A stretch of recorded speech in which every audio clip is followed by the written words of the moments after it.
Selamat pagi anak-anak, bertemu dengan saya lagi Bu Reta di pelajaran biologi.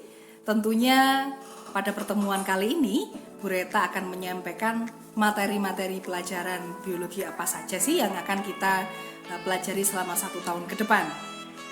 Tentunya banyak hal menarik, banyak hal baru, dan pastinya siap-siap dengan buku catatan, catat segala hal yang penting yang terkait dengan rencana pembelajaran kita 1 tahun ke depan. Oke, di semester ganjil nanti kita akan bertemu dengan beberapa materi. Saya meringkasnya menjadi 4 bab saja, dan karena 4 bab juga ulangan hariannya pun juga sama, 4 kali ulangan harian. Kita awali dengan bab yang pertama, yaitu pengenalan biologi dan ciri-ciri makhluk hidup. Tentunya kita harus mengenal apa sih biologi itu. Tak kenal maka tak sayang, ya. Selain kita mempelajari biologi secara pengertian, kita pun juga akan mempelajari cabang-cabangnya. Ada sanitasi, ada virologi, ilmu yang mempelajari mengenai virus, ada bakteriologi, ada sitologi, ada anatomi, fisiologi, dan masih banyak cabang ilmu biologi yang lain. Kemudian kita sambung dengan materi berikutnya, masih di bab yang sama, yaitu ciri-ciri makhluk hidup. Tentunya Bu Reta yakin kalian sudah mempelajari ini di SD dulu. Tetapi di sini nanti kita akan membahas lebih dalam. Nah, di akhir bab kita akan tutup dengan kuis dan ulangan harian. Jadi sebelum ulangan harian, kalian akan dimantapkan terlebih dahulu dengan kuis, sehingga pada ulangan harian kalian tentunya lebih siap lagi, lebih prepare lagi, persiapannya jauh lebih matang, karena di kuis ini ya tidak jauh berbeda, sekitar 50% nanti akan dikeluarkan di materi kuis, kemudian 50%-nya lagi di ulangan harian yang pertama. Nah, di bab ini kita akan mempelajari mengenai pengertian biologi, cabang-cabangnya, ciri makhluk hidup, dan masih banyak yang lain. Oke, kita masuk ke materi yang kedua, bab yang kedua, yaitu interaksi makhluk hidup. Ini pun juga Bu Reta yakin kalian sudah mempelajari dulu waktu di SD. Apa saja sih yang kita pelajari di sini? Yang pertama adalah pengertian ekosistem. Jadi ekosistem sawah, ekosistem laut, kemudian itu contohnya ya. Untuk pengertiannya pun juga nanti kita akan bahas di sini secara lebih mendalam. Kemudian berikutnya ada satuan-satuan dan komponen ekosistem. Tentunya kalian mengenal individu, populasi, komunitas, ekosistem, biosfer, ya, dan masih banyak yang lain. Nah, ini pun juga saya yakin kalian sudah mempelajarinya. Kita akan belajar lagi mengenai rantai makanan dan jaring makanan. Di sini pun juga kita akan belajar mengenai piramida makanan dan biomasa. Bagaimana suatu energi pada makhluk hidup itu bisa berpindah ke makhluk hidup yang lain. Dan jenis interaksi makhluk hidup. Ada simbiosis mutualisme, ada simbiosis komensalisme, ada simbiosis parasitisme. Dan masih ada satu lagi simbiosis yang mungkin bahkan baru pertama kali kalian dengar, yaitu simbiosis amensalisme. Seperti apa dan bagaimana kita akan pelajari di bab ini. Dan seperti biasa akan ditutup dengan kuis dan ulangan harian yang kedua. Nah, ini adalah gambarannya mengenai interaksi makhluk hidup, apa saja yang kita pelajari. Nah, itu bisa kalian lihat di layar. Oke, kita lanjut ke materi yang ketiga atau bab yang ketiga, yaitu pencemaran lingkungan. Tentu ini adalah fenomena yang kita lihat sehari-hari, yang kita alami sehari-hari, dan dekat dengan keseharian kalian. Di bab ini kita akan mempelajari mengenai pengertian pencemaran itu sendiri, kemudian pembagiannya atau jenis-jenisnya. Kita mengenal ada 4 jenis pencemaran lingkungan. Ada pencemaran udara, ada pencemaran air, ada pencemaran tanah, dan yang terakhir itu adalah pencemaran suara. Selain kita mengenal, kita pun juga harus tahu bagaimana upaya mengatasi pencemaran tersebut. karena ini menjadi suatu permasalahan internasional di mana pencemaran ini menjadi semakin meningkat pesat, baik dampaknya, efeknya, dan tentu butuh upaya dari kita bersama untuk mengatasi hal ini. Ditutup dengan kuis dan ulangan harian yang ketiga. Nah, seperti ini gambarannya. Pencemaran udara, pencemaran air, pencemaran tanah, dan pencemaran suara.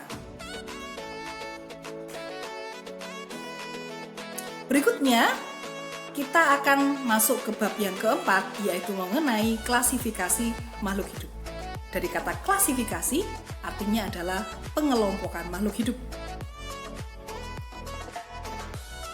Di bab ini, kita akan belajar tentang sistem pengklasifikasian yang sudah ditetapkan oleh seorang ilmuwan hebat yang biasa juga disebut sebagai bapak klasifikasi dunia. Beliau adalah Carolus Linnaeus yang nanti juga akan kita pelajari bagaimana peranannya dalam mengelompokkan makhluk hidup. Kemudian kita akan mempelajari juga mengenai Kingdom Monera. Nah ini, Monera salah satu contohnya adalah virus. Jadi kita akan membahas mengenai virus corona yang sedang mewabah akhir-akhir ini. Kita akan mempelajari bagaimana sih dampaknya bagi kehidupan kita, bentuknya seperti apa, strukturnya seperti apa, dan bagaimana cara untuk menghindari kita terserang virus corona itu sendiri. Selain kita mempelajari virus corona, kita pun juga akan mempelajari virus-virus yang lain yang pernah ada di muka bumi ini. Kemudian kita akan mempelajari juga mengenai Kingdom Protista. Nah ini, Kingdom Protista adalah kingdom yang mempelajari makhluk hidup berukuran proto, sehingga disebut protista. Dari kata proto itu sendiri artinya mini. Makhluk hidup berukuran mini, berukuran sangat kecil, yang hanya bisa dilihat dengan menggunakan mikroskop, sehingga dikatakan makhluk hidup mikroskopis. Diakhiri dengan kuis dan ulangan harian yang keempat. Gambarannya seperti ini, ya. Jadi nanti kita akan mempelajari sistem pengklasifikasian makhluk hidup. Ada Carolus Linnaeus. Nah, ini yang ada di layar kalian bisa melihat, itu adalah bapak klasifikasi kita, bapak taksonomi kita. Taksonomi itu adalah ilmu yang mempelajari mengenai klasifikasi. Carolus Linnaeus dikatakan sebagai bapak taksonomi dunia. Kemudian yang akan kita pelajari adalah Kingdom Monera dan Protista. Gambarannya seperti itu. Menarik kan? Nah, masuk ke semester genap. Tak kalah menarik dari semester ganjil, di semester genap kita akan mempelajari lanjutan dari klasifikasi makhluk hidup. Kalau sebelumnya kita mempelajari Monera dan Protista, yaitu kelompok virus dan bakteri, di sini kita akan mempelajari kelompok fungi dan plante. Fungi itu sendiri adalah nama lain atau istilah lain dari jamur, dan plante ini diambil dari kata plant. Tentu kalian tahu apa itu plant. Ya betul, plante itu adalah kingdom atau kelompok tumbuhan. Di sini kita akan mempelajari mengenai pengelompokan jamur atau fungi, kemudian pengelompokan plante, contoh dan peranannya di kehidupan kita, dan seperti biasa diakhiri dengan kuis dan ulangan harian yang ke-5. Gambarannya seperti itu, ya. Jadi tidak semua fungi dan plante bisa kita konsumsi. Ada beberapa jenis fungi yang beracun. Plante pun juga demikian. Jadi tidak semua jamur dan tumbuhan yang ada di sekitar kita bisa dikonsumsi selayaknya. Ya, kita perlu berhati-hati dalam mengkonsumsi makhluk-makhluk hidup ini. Dan ini yang kalian tunggu, bab berikutnya masih tentang klasifikasi makhluk hidup yang terakhir sekarang. Ada animalia. Mengapa saya katakan yang terakhir? Karena animalia itu adalah makhluk hidup dengan tingkatan tertinggi menurut sistem klasifikasi Carolus Linnaeus. Loh, manusia di mana? Apakah manusia dikelompokkan sendiri? Tidak. Dalam ilmu biologi, manusia masih masuk ke dalam kategori animalia. Suka tidak suka, senang tidak senang, kita masih masuk kelompok animalia. Karena kita bukan bicara mengenai kemampuan otak kita, kemampuan kita dalam mencerna segala hal yang ada di sekitar kita, atau tingkatan kita dalam secara kodrati ya, secara kodrati kita memang lebih tinggi daripada hewan. Tetapi secara ilmu biologi, yaitu secara struktur tubuh, kita masih termasuk kelompok animalia, sehingga manusia pun masuk di dalamnya. Di bab ini kita akan belajar mengenai pengelompokan animalia. Ada avertebrata, ada vertebrata. Dua hal ini tentunya masih dikelompokkan lagi menjadi filum-filum yang lebih kecil. Diakhiri dengan kuis dan ulangan harian yang ke-6. Seperti apa dan bagaimana bisa kalian lihat, bisa kalian saksikan di layar. Ada vertebrata yang tidak bertulang belakang, ada vertebrata yang bertulang belakang.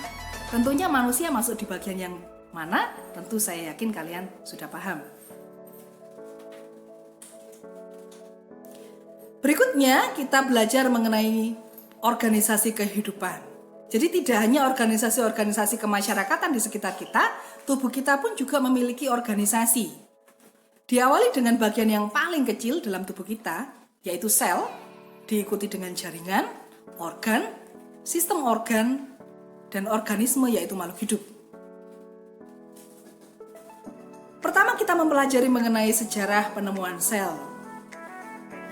Kemudian diikuti dengan organel sel dan fungsinya.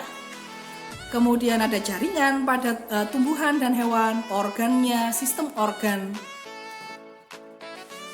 Dan nanti ada praktikum mikroskop dan pengamatan jaringan. Jika kondisi memungkinkan dan pandemi berakhir, sekolah kembali berlangsung seperti biasa, kita akan mengadakan praktikum mikroskop. Tetapi jika kondisi kita harus belajar secara online kembali, nanti Bu Reta akan demonstrasikan bagaimana penggunaan mikroskop yang baik berikut dengan bagian-bagiannya. Diakhiri dengan kuis dan ulangan harian yang ke-7. Nah, itu adalah gambaran dari organel sel pada tumbuhan. Kalian biasa amati bahwa sel tumbuhan itu lebih kokoh daripada sel hewan. Bentuk sel tumbuhan jauh lebih kaku daripada sel hewan. Selain itu, kita juga akan mempelajari mengenai sistem organ pada makhluk hidup. Bisa pada manusia, hewan, ataupun tumbuhan. Dan nanti kita juga akan mengamati jaringan-jaringan hewan dan tumbuhan menggunakan mikroskop. Bab yang terakhir semester ini sekaligus juga bab terakhir pada kelas 7 ini, kita tutup dengan materi fotosintesis. Ini pun juga tidak asing di telinga kalian. Apa dan bagaimana prosesnya? Nah, yang pertama kita mempelajari mengenai mekanisme fotosintesis. Yang kedua yaitu reaksi kimia proses fotosintesis. Bahan-bahan apa saja, reaksi-reaksi apa saja yang terjadi dalam proses ini.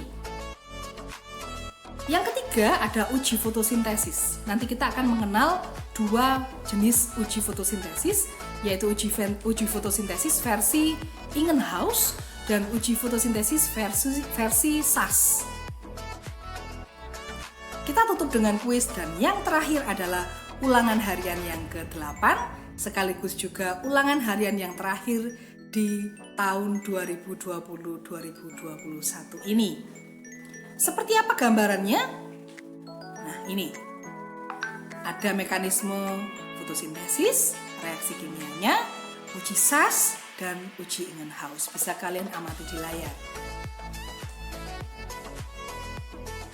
Baik anak-anak, materi sudah saya sampaikan. Berikutnya adalah tata tertib kelas biologi. Apa dan bagaimana hal-hal seperti apa yang wajib kalian lakukan selama mengikuti kelas biologi.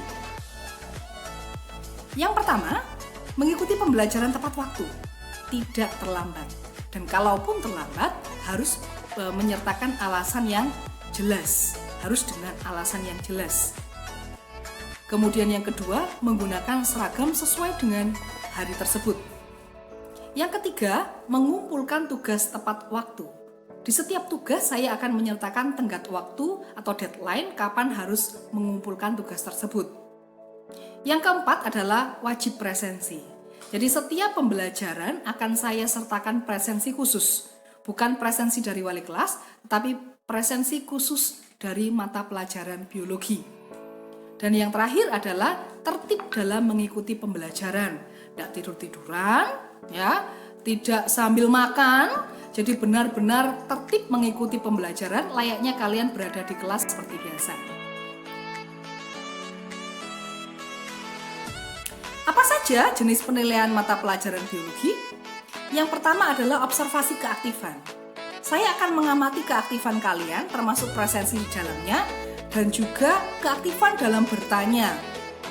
Mungkin kalian kesulitan dalam suatu materi, kalian boleh bertanya, baik secara langsung pada saat Google Meet, atau melalui forum yang ada di atau beranda yang ada di Google Classroom. Silakan, kalian boleh menanyakan. Itu termasuk juga keaktifan, dan itu menunjukkan antusiasme kalian dalam mengikuti pembelajaran saya. Kemudian penilaian yang kedua adalah praktikum. Praktikum tidak selalu dilakukan dalam tiap bab. Dan praktikum ini memiliki poin cukup besar, terutama dalam hal keterampilan. Dan jangan salah, selama pembelajaran online, bukan berarti kemudian praktikum itu harus dijalankan secara muluk-muluk, dilakukan secara muluk-muluk dengan peralatan yang lengkap, tidak. Nanti kita akan menggunakan praktikum-praktikum sederhana yang bisa kalian lakukan di rumah dengan menggunakan peralatan sederhana juga. Dan yang ketiga adalah penilaian menggunakan games edukasi. Bukan bureta kalau tidak ada gamesnya. Tentu kakak-kakak kalian juga mengatakan hal ini. Jadi di pembelajaran biologi nanti, bureta akan memberikan games edukasi melalui games-games online, yaitu permainan trivia, tapak kata, kosakata biologi, kata-kata sulit dan sebagainya, dan juga ada TTS atau teka-teki silang. Selain ketiga yang bureta sudah tuliskan di sana di layar, masih banyak games yang lain yang tentunya akan memperkuat ingatan kalian terkait dengan materi-materi yang akan kalian pelajari nanti. Kemudian yang keempat adalah kuis. Kuis selalu diadakan menjelang ulangan harian. Jadi mantap tidaknya ulangan harian nanti tergantung juga dari kuis kalian. Jadi persiapkan belajar kalian dengan baik supaya kuis pun juga bisa kalian jalani dengan baik, yang tentunya harapannya adalah ulangan harian kalian pun juga akan menjadi baik. Dan ulangan harian dilakukan di setiap akhir pagi. Oke anak-anak, are you ready? Masuk ke kelas biologi saya? Saya harap kalian siap dengan sekian banyak materi-materi yang sudah saya jabarkan di awal tadi. Selamat datang di kelas biologi. Ada banyak hal menarik yang akan kalian temukan di sini. Sampai jumpa bersama dengan saya dan materi-materi yang tentunya berguna bagi kalian, menarik untuk kalian pelajari, dan tentunya bisa kalian sharekan atau digunakan untuk sharing bersama dengan orang-orang yang ada di sekitar kalian. Salam sehat dan sampai jumpa.